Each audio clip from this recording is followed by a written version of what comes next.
What's up mga palo? Magandang araw sa inyo. Ngayong araw ay papakita ko lang ang strategy kong ginagamit sa TH14. So, newly TH14 to. Hindi pa parang isang araw pa lang yan. So, ang gamit kong strategy is Fireball Rocket Loons. Kung makikita nyo is tatlong quick ang dala ko. Tapos Fireball.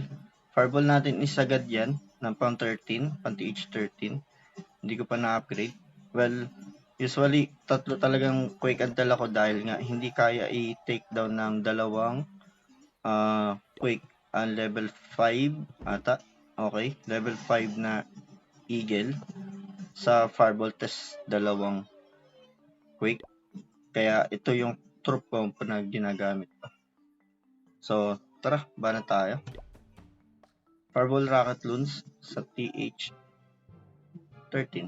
So, ayun pa, TH15 pa nga ang nakatapat. At may monolith na rin siya. Ang lalim ng Eagle. We'll see kung madudukot natin yan. Pwede tayong mag-fireball dito sa X-bow.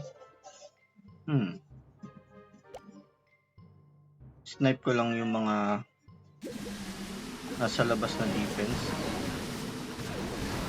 So, dala-dalawa drop natin. Okay, lumabas na yung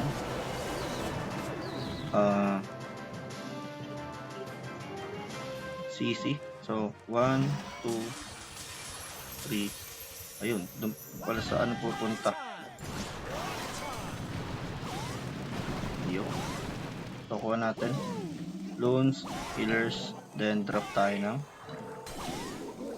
poison. Check lang natin kung saan pupunta si Warden, pero maganda siguro kung paakyat si Warden, ano? So, cut lang natin to.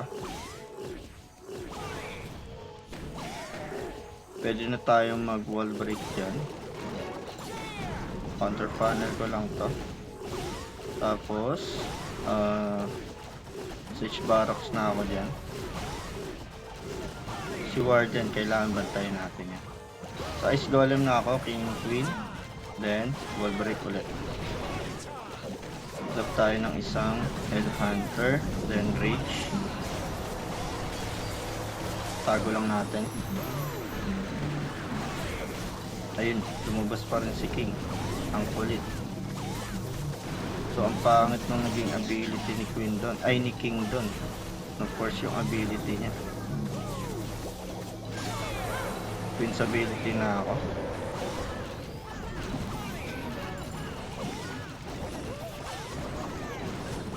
Tapos, si Warden goods pa rin naman. Pwede na ako mag RC dyan. Like the ability na rin tayo. Ang kalaban natin ngayon is yung single IT. Ubus na rin pala ang ating healers. Ayun na nga. 1, 2, 3, 4. Stop natin yan.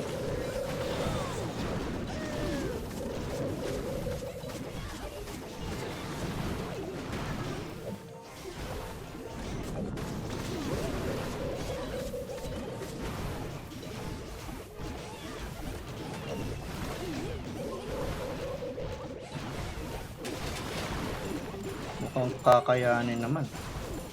30 seconds. Yung furnace natin nawala na. Pero ma-take down pa itong CC. Nice. 17 seconds. So kuha pa rin naman. Medyo pasang awa. So ayun, sa mga gusto mag-follow, meron tayong TikTok, YouTube, at Facebook. Clash Gold Plays lang mga palo. Thank you. God bless.